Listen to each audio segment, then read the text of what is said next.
ఒక్కొక్కసారి ఇంటర్వ్యూలో వాళ్ళు ఇంగ్లీష్ చూసి భయం వేస్తుంది. అమ్మో వీడు ఇంత ఇంగ్లీష్ మాట్లాడుతున్నాడు, మనం ఏం సెలెక్ట్ అవుతాము అనుకుంటాం. వాళ్ళని చూస్తున్నాం. ఈరోజు ఎవరిని చూడాలి? దేవుణ్ణి చూడాలి. వారికి ఏముంటే ఏంటి, నాకైతే దేవుడు ఉన్నాడు. వాళ్ళకైతే డిగ్రీస్ ఉండొచ్చు, నాకైతే దేవుడు ఉన్నాడు. వాళ్ళకైతే వాళ్ళ తాతల ఆస్తు ఉండొచ్చు, నాకైతే నా దేవుడు ఉన్నాడు. బలవంతులైతే ఏంటి, నా బలము క్రీస్తే. జ్ఞానవంతులైతే ఏంటి, నా జ్ఞానము దేవుడే. వారికి ఏమున్నా సరే నాకైతే, అందరూ చెప్పండి, నాకైతే నా దేవుడు ఉన్నాడు. సరిపోతుందా? అది చాలా. నా కృప నీకు చాలును. ఎలాంటి పరిస్థితుల్లో ఉన్నా ఏం చాలంట?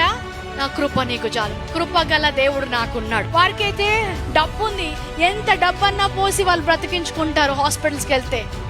మరి నీకు? నాకైతే నా దేవుడు ఉన్నాడు.